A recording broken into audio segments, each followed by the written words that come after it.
So today's viewer mailbag, if you are new here, one of the community writes into me and Chris and I, and we try and give our best advice and try and help them out as best as we can. So with that being said, let's get right into today's viewer mailbag. Howdy, Fi Guys. Howdy, that is us. I don't really know how to explain this without sounding dramatic. Hey, listen, there's nothing wrong with being dramatic. You've met me. But I feel stuck between two versions of myself. The version of me that knows what I'm capable of. The one that wakes up early. The one that keeps his promises to himself. The one who takes responsibility for his action and doesn't make excuses. I've been that person before, long enough to know he's real. And then there's the version of me that procrastinates, scrolls instead of acting, avoids the hard conversation, and tells himself, I'll lock in tomorrow. I think a lot of us can relate to this one. What's frustrating me is that nothing is technically wrong with my life. I'm not in crisis. I'm not struggling to survive. But I also don't feel proud of how I am living. It feels like I'm constantly negotiating with myself, lowering standards just enough to stay comfortable, but high enough to feel disappointed. The hardest part is that people around me still see me as the same guy.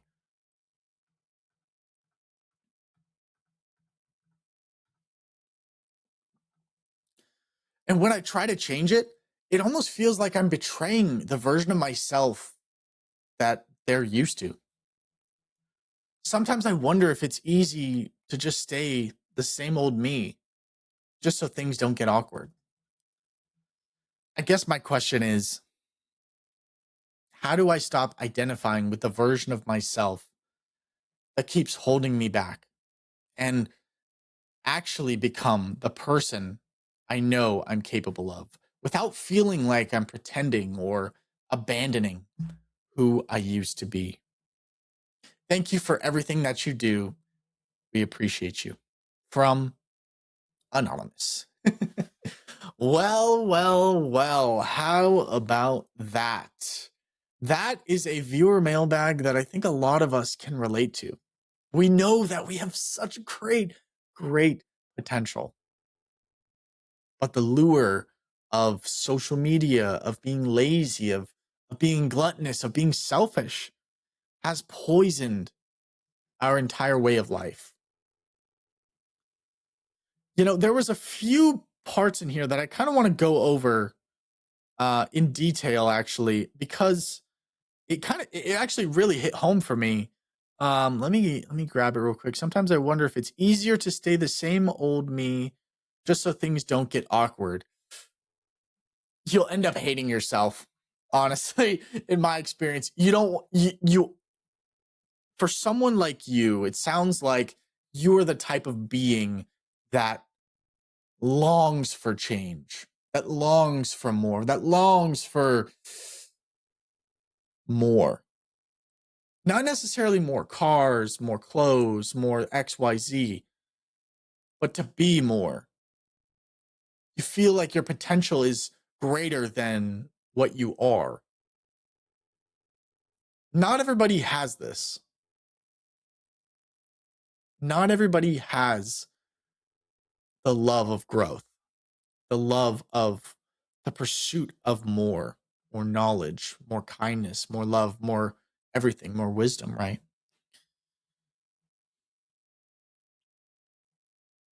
You shouldn't let anybody dim your light or stand in the way of you growing to the best version of yourself. You said something at the end of this that I thought was really interesting. I'm going to read it back so that we can both be on the same page. Let's see. How do I stop identifying with the version of myself that keeps holding you back and actually become the person you know you're capable of? And this is the next part that I want to touch on. Without feeling like you're pretending or abandoning who you used to be. Interesting choice of words. It's my belief that in order to become who you want to be, you have to give up who you were. It's like they talk about, what is it, Newton's third law? In order to get somewhere, you have to leave something behind. I don't think there's anything wrong with pretending on a micro scale. Long term, very bad idea. Very bad idea to pretend long term, right? But if pretending, if that's what you need to kind of jumpstart the ship, I'm not against it. And I'm not saying to lie. I'm not saying to lie and get yourself in a bunch of trouble. Don't pretend to be a cop, right? That's highly illegal, right? But what I am saying is pretend to be the person you want to be. And you'd be shocked at how quickly you morph into that person. I want to be more trustworthy. I'm not going to lie at all this week. Every question I get, I'm going to answer it truthfully, no matter the consequences.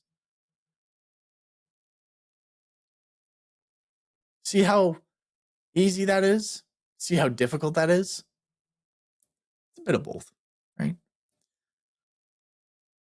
I don't know if you can move forward without leaving something behind. I don't think so. I don't know what you're trying to leave behind. It sounds like there's some people in your life that don't necessarily operate on the same wavelength that you operate on. That maybe they're not as focused on personal development, personal growth like you are. And you feel like you're outgrowing them or you want to outgrow them, but you don't want to hurt their feelings. And that's understandable. That's very human of you. That's good. It's good. It's correct not to want to hurt someone's feelings. You know, you should never want to hurt someone's feelings, right? But I will also say sometimes you do have to be selfish. Sometimes you do have to cut off certain people, certain dead skin, certain dead weight, right? Sometimes we sacrifice so much for others and we end up paying the ultimate price. We might look back on our life and be like, why the hell did I do that? Why didn't I just go for it, dude? Why didn't I just live the life I wanted to live? So my final thoughts for this viewer is don't be afraid to be bold, and be bold before you feel safe, before you feel ready, because you'll never feel ready. Ready is an illusion. Ready is an illusion like motivation. It almost doesn't exist, right? Choose who you want to be in this life and work every day towards that till it becomes a reality. Well, that's going to do it for our viewer mailbag portion of the podcast. I hope you guys enjoyed it. This video podcast is sponsored by Monzon Wealth. The content in this podcast is for informational purposes only and should not be considered financial advice. We do not endorse specific products or services. Past performance does not guarantee future results. The opinions expressed are those of the host and guests, not the podcast sponsor. It is crucial to consult with a qualified financial advisor or professional who can provide advice tailored to your specific needs before making any financial decisions, investments, or taking any other actions. If you are seeking specified help, you can reach out to Chris at monzonwealth.com.